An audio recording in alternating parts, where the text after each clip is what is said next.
माँ और उसके बलिदान पर एक कहानी। माँ मानो दुनिया का स्वर्ग इस शब्द में छुपा हो। वो माँ जो हमें बेइंतहा प्यार करती हैं, बिना किसी स्वार्थ के। माँ के बिना ये दुनिया अधूरा सा लगता है।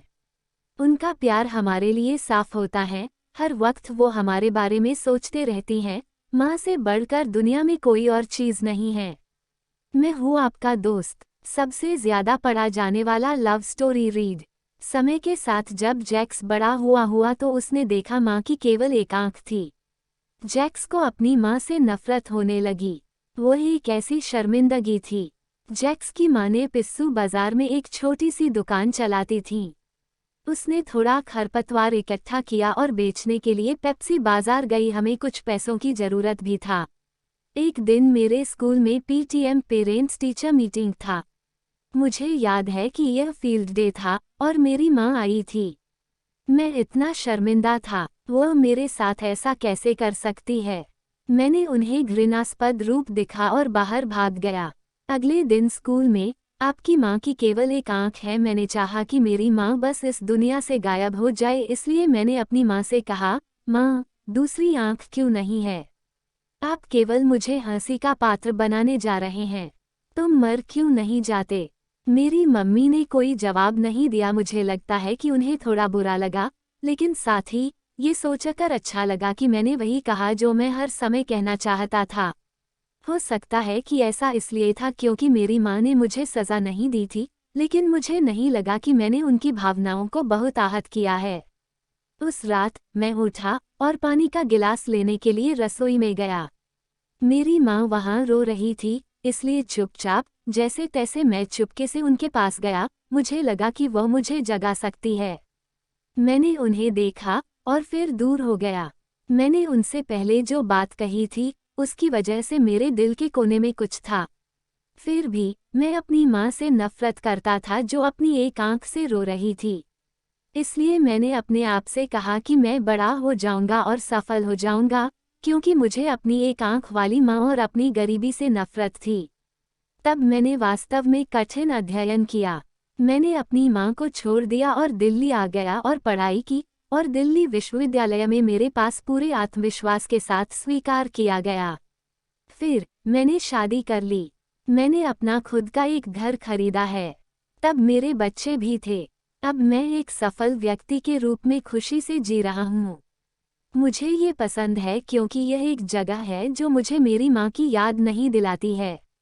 ये खुशी बड़ी और बड़ी हो रही थी जब कोई अप्रत्याशित मुझे देखने आया। क्या ये कौन है? यह मेरी माँ थी, फिर भी उसकी एक आंख से ऐसा लगा जैसे पूरा आकाश मेरे ऊपर टूटकर गिर रहा हो। मेरी माँ की आंख से डरकर मेरी छोटी बच्ची भाग गई और मैंने उससे पूछा, तुम कौन हो? मैं आपको नहीं जानता। मानो मैंने उसे वास्तविक बनाने की कोशिश की। मैं उस पर चिल्लाया, तुम मेरे घर आने की हिम्मत कैसे की और मेरी बेटी को मत डराओ। अब यहाँ से चले जाओ। और इसके लिए मेरी माँ ने चुपचाप उत्तर दिया, ओह, मुझे बहुत खेद है। मुझे गलत पता मिल गया है, और वह गायब हो गई। शुक्रिया, वो मुझे नहीं पहचानती। मुझे काफ़ी राहत मिली। मैंने अपने आप से कहा कि मैं अपने जीवन के बाकी समय के लिए इस बारे में ध्यान नहीं रखूंगा या इस बारे में नहीं सोचूंगा। फिर मेरे ऊपर राहत की लहर दौड़ गई। एक दिन स्कूल के पुनर्मिलन से संबंधित एक पत्र मेरे घर आया। मैंने अपनी पत्नी से झूठ बोला कि मैं एक व्यापार यात्रा पर जाने का पत्र था। पुनर्मिलन के बाद मैं अपनी पुरानी झोपड़ी में चला गया कि मैं एक घर से बाहर आवाज लगता हूँ, लेकिन मुझे कोई उत्तर नहीं मिलता। अब बस जिज्ञासा से बाहर हो गया। मैंने देखा कि मेरी माँ ठंडी जमीन पर गिरी है, लेकिन मैंने एक भी आंसू नहीं बहाया। उसके हाथ में एक कागज का टुकड़ा था। यह मेरे लिए एक पत्र था। मेरा बेटा, मुझे लगता है कि मेरा जीवन अब काफी लंबा हो गया है और अब मैं सियोल की यात्रा पर नहीं आया हूँ, लेकिन ये पूछना बहुत कठिन होगा कि क्या मैं चाहता था कि तुम एक बार मुझसे मिलने आए। मुझे तुम्हारी कमी बहुत महसूस होती है और मैं बहुत खुश था जब मैंने सुना कि तुम पुनर्मिलन के लिए आ रहे थे। लेकिन मैंने तय किया कि मैं स्कूल नहीं जाऊंगा तुम्हारे लिए। मुझे खेद है, ये उस वक्त की बात है जब तुम बहुत छोटे थे और एक दुर्घटना में शामिल होने की वजह से तुमने अपनी आंख खो दी। एक माँ के रूप में मैं तुम्हारे लिए केवल एक आंख के साथ बड़े होते हुए नहीं देख सकती थी, इसलिए मैंने तुमको अपना एक आंख दिया। मुझे अपने बेटे पर इतना गर्व था कि वह मेरे लिए अपनी जगह पर उस आंख से मेरे लिए एक नई दुनिया देखेगा और मुझे बहुत अच्छा लगेगा। तुमने जो कुछ भी किया उसके लिए मैं कभी भी तुमसे परेशान नहीं था। 2 बार कि तुम मुझसे नाराज थे। मैंने खुद से सोचा, क्योंकि यह मुझसे प्यार करता है। मुझे वह समय याद आता है जब तुम मेरे आसपास रहते थे और मुझसे बहुत प्यार करते थे। जब तुम बड़े हुए तो हमें छोड़कर चले गए। ये भी नहीं सोच जिस माँ ने मुझे अपनी एक आंख दी है उस पे का बीतेगी।